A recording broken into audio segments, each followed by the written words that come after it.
Hey, Daryl here with AutoPraise. So we're doing a diminished value appraisal on this Mercedes C43 AMG. So one thing about being in an accident, even though the car has been fixed perfectly, looks beautiful, there are ways to tell that it's been in an accident or repainted.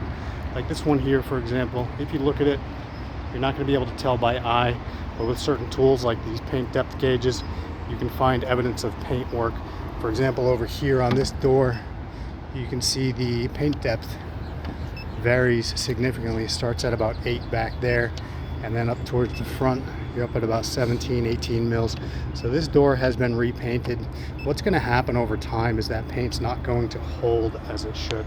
So in Florida, diminished value, if you have been in an accident that was not your fault, you are entitled to recover or be compensated for the loss in value due to the accident on your history.